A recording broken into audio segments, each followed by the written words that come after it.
Morning all of you. Previous class में आप लोग को डिवर्सिटी इन इंडिया बतलाए थे।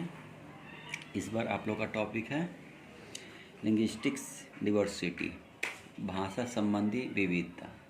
भारत में किस किस तरह की भाषाएं बोली जाती हैं, कौन कौन सी बोली जाती हैं, आज इस टॉपिक में बतलाएंगे।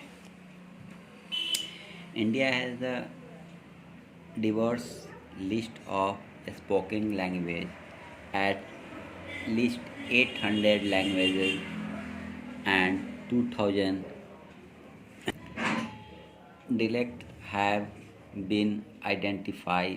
Of these, 22 languages have been recognized by the Constitution. Some of these national languages include Hindi, Gujarati, Manipuri, Santhali, Telugu and Urdu. It's means Bharat में बोली जाने वाली भाषाओं की एक विविध सूची है। कम से कम 800 भाषाओं और 2000 बोलियों की पहचान की गई है। इनमें से 22 भाषाओं को संविधान ने मान्यता दी है। इनमें से कुछ राष्ट्रीय भाषाओं में हिंदी, गुजराती, मणिपुरी, संथाली, तेलुगु और उर्दू शामिल है। Next, one would thinks this variety of languages would make its difficult to communicate, but one of on the country respect for each others language and knowledge of a common language like Hindi या English help people to communicate with each other. It means एक को लगता है कि इस किस्म की भाषाओं से संवाद करना मुश्किल हो जाएगा, लेकिन पर इसको विपरीत एक दूसरे की भाषा और हिंदी या अंग्रेजी जैसी सामान्य भाषा के ज्ञान के लिए लोगों को एक दूसरे के साथ संवाद करने में मदद मिलती है। सेकेंड टॉपिक है रिलीजियस डाइवर्सिटी, धार्मिक विविधता। भारतवर्ष में किस किस धर्म के लोग रहते हैं उसके बारे में इसमें आपको जानकारी मिलेगी।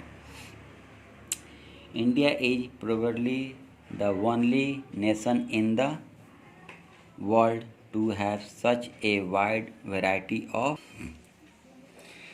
religions. It is the birthplace of several religions such as Hinduism, Buddhism, Sikhism and Jainism. It is among the few places in the world with a sizable Zoroastrian population. It means Bharat संभवतः दुनिया का एकमात्र ऐसा राष्ट्र है जिसके पास विविध प्रकार के धर्म हैं। विविध यानी विभिन्न प्रकार के धर्म हैं।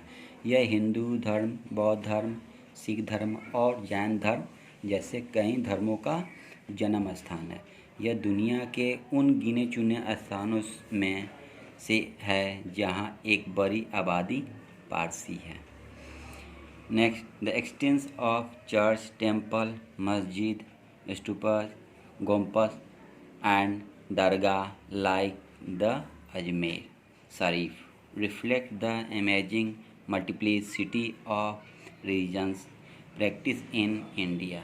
The mode of worship of each religion is different, but each teach the same things. It means church, मंदिर, मस्जिद, स्तूप, गोम्पा और दरगाह का अस्तित्व भारत में धार्मिक प्रथाओं की अद्भुत बहुलता को दर्शाता है। प्रत्येक धर्म की उपासना की विधि अलग अलग है, लेकिन प्रत्येक एक ही बात सिखाती है। तो ऑल स्टूडेंट, आज के लिए बस इतना ही। नेक्स्ट वीडियो नेक्स्ट डे लेकर आएंगे। सो ऑल ऑफ यू इसको ध्यान से देखिएगा और ध्यान से पढ़िएगा और समझिएगा भी। और thank you all of you. Have a nice day.